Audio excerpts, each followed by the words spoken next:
And welcome back. Today was Championship Sunday at the Sdga Men's and Women's Amateur Golf Championship, and the question of the day was if anybody was going to catch Will Grevlos or Katie Bartlett. And for the men's side of the championship, Grevlos only led the field by 2 shots, so you could say he had to watch his back. He started strong on hole 1 with this chip for a chance for eagle. He misses, but it sets up perfectly for a birdie.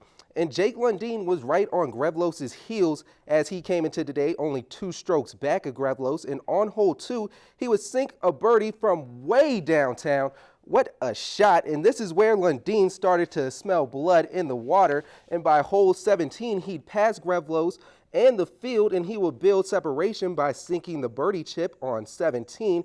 And then on hole 18, the 18-year-old Lundin would birdie and become the youngest player ever to win the Sdga championship. And after the match, Lundin says he felt more relief than joy. It's definitely a stress reliever, just because the 18th is always a stressful hole when you know you have the lead just going in. So it's just a matter of just get it close and just so you know you can get away with it easily.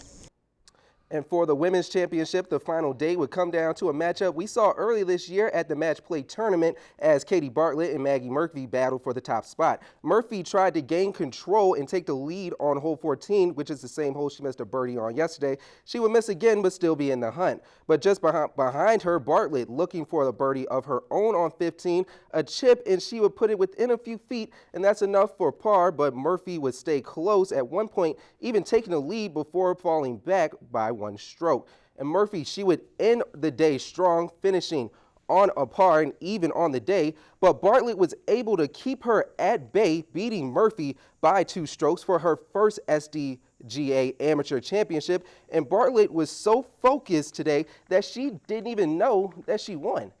Well, actually, I had no idea where I stood. I didn't know the scores or anything. So when I made that last putt, my dad said you won from making that putt, and I ended up beating her by 2, but I had no clue. And it was still a great day for Murphy. She shot a 72 on the day, which was the lowest of the field, but still Bartlett takes home the glory and the trophy. And as we look at the men again, Jack Lundin, the youngest champion ever, he shot 4 under par for the 2nd day straight, and Grevlos just couldn't pull off that amazing start that he had at the beginning of the tournament.